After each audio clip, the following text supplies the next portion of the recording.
Yeah. And can you explain your tip about adding, actually two. One is adding a PS on your posts, and the other is about being the first commenter. So I'll tell you something about adding a PS in every single post.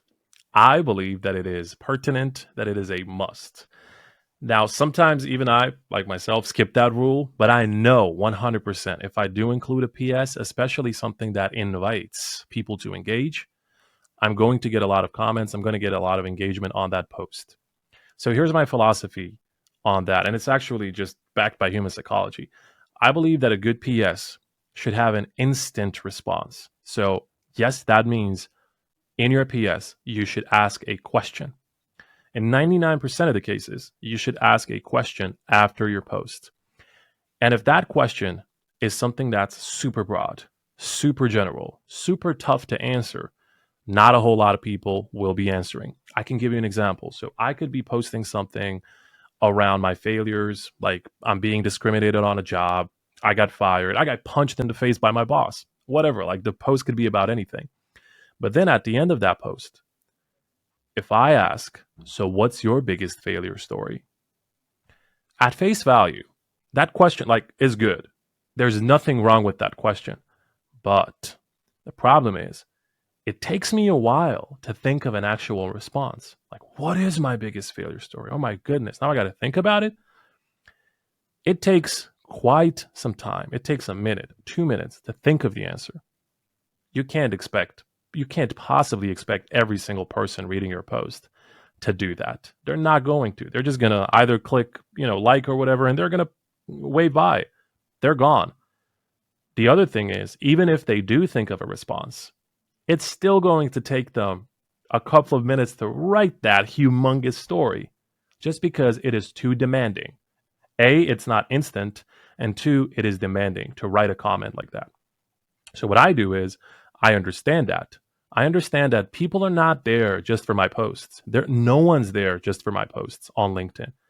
So I try to make it as easy and as quick for people to comment, to leave a comment on my post, and they can go and continue, continue using LinkedIn during their day. So my PS philosophy has 3 rules. Number one, the question should have an instant response. An instant response. Who's your favorite singer? Who's your favorite singer? Like immediately you think of the answer. Number two is it should either be a quick response or a yes or no response.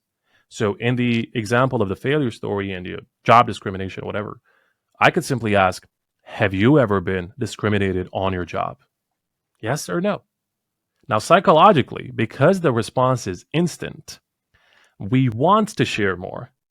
It feels weird to simply write yes in a comment. Yes, I have. So naturally, everyone who's reading that post, everyone who's related to that post, everyone who resonated with the points you were making, they're going to want to also leave a meaningful comment. So this is how you kind of get them invested into your story. And you can guarantee that those comments are going to be real and good. They're not going to be generic like, yes, I have, good post, great story, blah, blah, blah. And number 3 is the response should be a number, a metric. So let's say I was just sharing a post about a commenting strategy on LinkedIn, like what's the best commenting approach, how many hours per day you should spend, how many comments per day you should leave, things like that. In my PS, I can simply ask, how many comments per day do you leave? That's it. Instant response, and it's a number. Or do you spend more than 1 hour per day on commenting? Yes or no? Or even how much time per day do you spend on commenting? And then people will give me like a very specific number. Either way, all of these 3 approaches, so instant response, yes or no, or a number, they're all instant and they're all easy to do. And that's the anatomy of a really good PS. And I feel like a lot of people, that being said, I feel like a lot of people on LinkedIn use the PS in the wrong way. Instead of having it be what we just described, a CTE, essentially a call to engage, they're having it be a call to action, a CTA, meaning they will often use the PS to plug their newsletter, to say, hey, to announce something, to do this and that. There's nothing wrong with that. Like the visibility is still high in that post. The problem is it doesn't invite comments. That's the problem.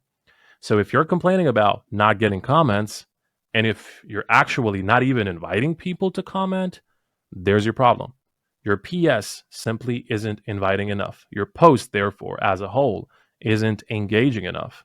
So a PS can truly solve a lot of problems for people who worry about their engagement. I've done this at this point for hundreds of people with my LinkedIn coaching, and every single time we go through this, like they ask me, is it really that simple? Like just including a PS? Yes, it really is. Now, obviously, not everyone's going to have the same viewership. Not everyone's going to get the same impressions, depending on follower size and all that. But the thing is, if you had received 2 comments yesterday and today you received 10 just because you included a PS, that's a freaking spike. That's a huge, growth curve from 2 to 10. Or if you were receiving 20 and then you receive 100, that is huge. Simply because you made the ending of your post that much more approachable and that much more engaging.